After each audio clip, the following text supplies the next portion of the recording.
दोस्तों इमेजिन करो कि आपकी 4 करोड़ की लॉटरी लगती है, तो आप उतने पैसों का क्या करोगे? उस पैसों से आप चाहो तो आप घर खरीद सकते हो, आप कोई प्रॉपर्टी खरीद सकते हो, आप चाहो तो बहुत सारी कार्स खरीद सकते हो या स्टॉक मार्केट में इन्वेस्ट कर सकते हो। लेकिन एक इंसान ने वॉरेन बफे के साथ सिर्फ 2 घंटे लंच करने के लिए 4.5 करोड़ पे किए।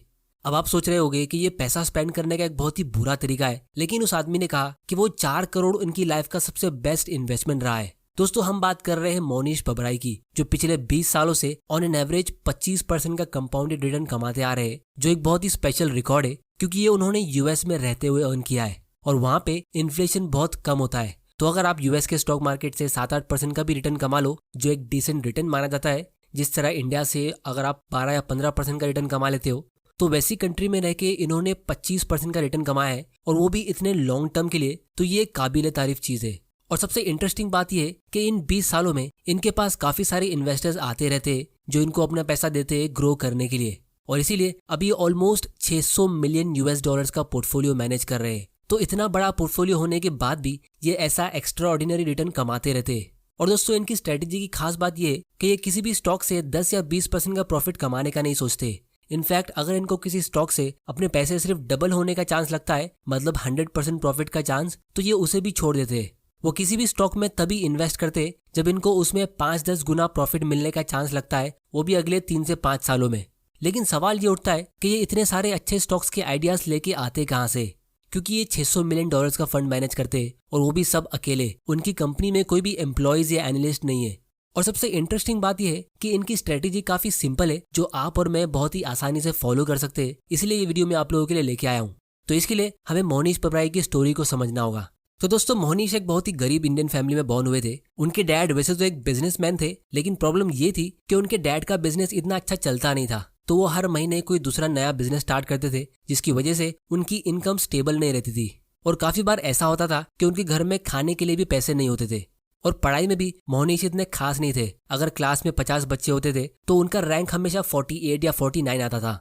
लेकिन एक दिन कुछ ऐसा हुआ जिसके बाद मोनीश बहुत ज्यादा कॉन्फिडेंट फील करने लगे। उनकी एक टीचर ने उनसे कहा कि तुम इतने स्मार्ट हो, तुम्हारा IQ तो 180 या 200 का होना चाहिए, तो तुम पढ़ाई में ध्यान क्यों नहीं देते हो?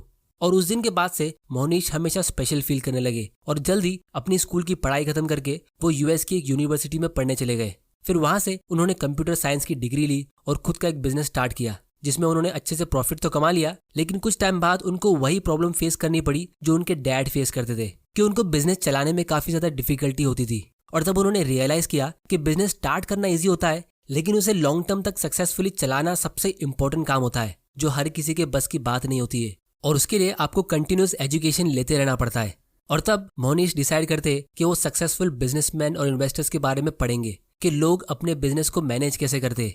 और तब एक दिन वो वॉरेन बफे के बारे में रीड करते। तब उनको पता चलता है कि वॉरेन बफे तो पिछले 50 सालों से बहुत सारे बिजनेस में सक्सेसफुली इन्वेस्ट भी करते आ रहे हैं और सक्सेसफुली रन भी करते आ रहे हैं। और कुछ बिजनेस तो ऐसे थे जो डूब रहे थे, जिनको वॉरेन बफे ने सक्सेसफुल बना दिया। तो मोनीश ने पहली फुर्सत में वॉरेन को एक लेटर लिखा कि वो उनके लिए काम करना चाहते। उसके बदले वो उनसे कोई भी सैलरी नहीं लेंगे, वो बस सीखने के लिए आना चाहते। और वॉरेन उनसे जो भी काम कराएंगे वो करने के लिए रेडी है। लेकिन वॉरेन ने उनकी ये रिक्वेस्ट रिजेक्ट कर दी, ये बोल के कि वो अकेले काम करना पसंद करते। तो मोनीश ने यहाँ पे हार नहीं मानी और उन्होंने वॉरेन की सारी फेमस बायोग्राफीज रीड कर ली, उनके सारे लेटर टू शेयर होल्डर्स पढ़ लिए और उनकी इन्वेस्टिंग स्ट्रेटेजीज और उनके पोर्टफोलियो को अच्छे से स्टडी किया, ये समझने के लिए कि आज वो इतने सक्सेसफुल क्यों है। और तब उन्होंने 3 बहुत ही इंपॉर्टेंट लेसन सीखे, जो मैं थोड़ी देर में आप लोगों को काफी डिटेल में समझाने वाला हूँ। और तब उन्होंने डिसाइड किया कि वो वॉरेन की इस ब्रिलियंट स्ट्रेटेजी को और उनके पोर्टफोलियो को फॉलो करेंगे।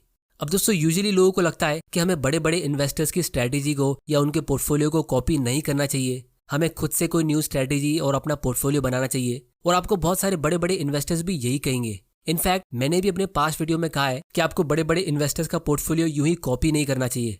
लेकिन मोनीश ने कॉपी करने के साथ अपनी स्ट्रेटेजी में एक ट्विस्ट ऐड किया है, जिससे ये सारा खेल बदल जाता है। उन्होंने वॉरेन के साथ दूसरे जितने भी सक्सेसफुल वैल्यू इन्वेस्टर्स है, उन सब की इन्वेस्टिंग स्ट्रेटेजी रीड की, उनके पोर्टफोलियो को स्टडी किया और फिर वो उन सभी सक्सेसफुल इन्वेस्टर्स का पोर्टफोलियो फॉलो करते। अब दोस्तों मोनीश एक अकेले इंसान नहीं है जो बड़े बड़े इन्वेस्टर्स के पोर्टफोलियो को कॉपी करने की कोशिश करते। दुनिया में बहुत सारे लोग छोटे बड़े स्केल पे ऐसा करते होंगे। इनफैक्ट आपने भी कभी ना कभी किसी बड़े इन्वेस्टर्स को देख के या न्यूज में देख के स्टॉक्स बाय किए होंगे, लेकिन फिर भी हम लोग इतने सक्सेसफुल नहीं हो पाते। तो मोहनीश कॉपी करके इतना सक्सेसफुल कैसे हो गए कि वो $600 मिलियन का एक फंड मैनेज करते? तो दोस्तों इसका आंसर है कि वो जो 3 इंपॉर्टेंट लेसन की मैं बात कर रहा था जो मोहनीश ने वॉरेन से सीखे, उसमें से सबसे पहला लेसन है सर्कल ऑफ कॉम्पिटेंस, जो एक बहुत ही इंपॉर्टेंट लेसन है जिसे मेजोरिटी लोग मिस कर देते। तो जब भी मोहनीश देखते कि कोई बड़ा इन्वेस्टर कोई न्यू कंपनी अपने पोर्टफोलियो में ऐड कर रहा है, तो वो कंपनी को एनालाइज करने के लिए पिक करने से पहले खुद से पूछते कि is this something I truly understand, क्या मुझे ये कंपनी के बारे में अच्छे से पता है। अब इसका मैं आप लोगों को एक रियल एग्जांपल दिखाता हूँ। तो ये वेबसाइट है dataroma.com, जिसका मेंशन मोहनीश ने खुद काफी बार किया है। तो यहाँ पे सुपर इन्वेस्टर्स के सेक्शन में हम सारे बड़े बड़े इन्वेस्टर्स का पोर्टफोलियो फ्री में देख सकते हैं।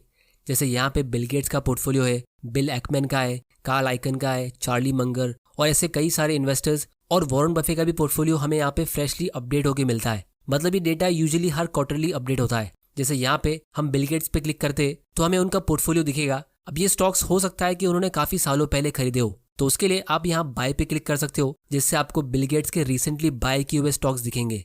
तो आप इस लिस्ट में से अपने फेवरेट इन्वेस्टर को ढूंढ के उनके पोर्टफोलियो के न्यू स्टॉक्स को पता लगा के उसमें इन्वेस्ट करने के लिए रिसर्च कर सकते हो। क्योंकि ये सब लेजेंडरी इन्वेस्टर है जो 20, 30, 40, 50 साल से इन्वेस्टिंग करते आ रहे हैं। तो ये सब ऐसी कंपनीज ढूंढते हैं जिसमें उनको कुछ ही सालों में 5-10 गुना प्रॉफिट मिलने का चांस लगता है।